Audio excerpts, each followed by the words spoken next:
is the first problem from the quiz review. When the screamer broke, Sally's seat was 38 feet above the ground. What was her seat's angle of rotation? Is there more than one possibility? If so, what is it? I'm going to start by drawing a circle.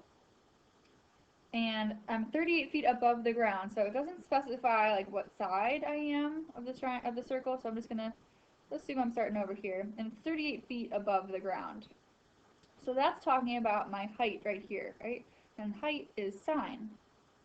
So sine of my angle isn't going to be 38 feet, because our sine is usually between -1 and +1. Right? It's not like 38, that's huge. So it's going to be 0.38.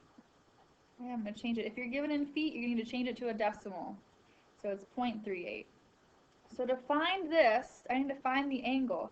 I'm going to take the inverse of sine of 0.38 in my calculator, and making sure that we're in degrees, because this angle is going to be in degrees. So to make sure in our calculator we're in degrees, if I take the inverse sine of 0.38, I'm going to get 22.3 degrees.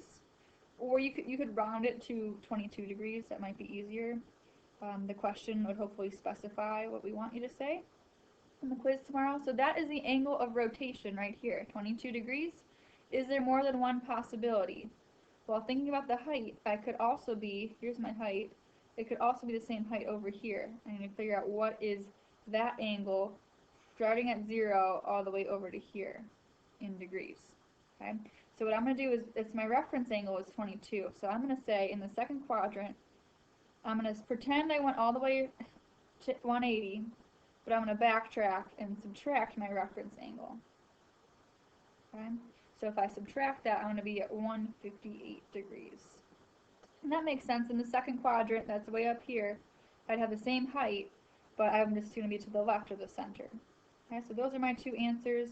Take the inverse sine. If you're given the value of sine, basically, we were given the value, 0.38. You're going to take the inverse of that to find the angle.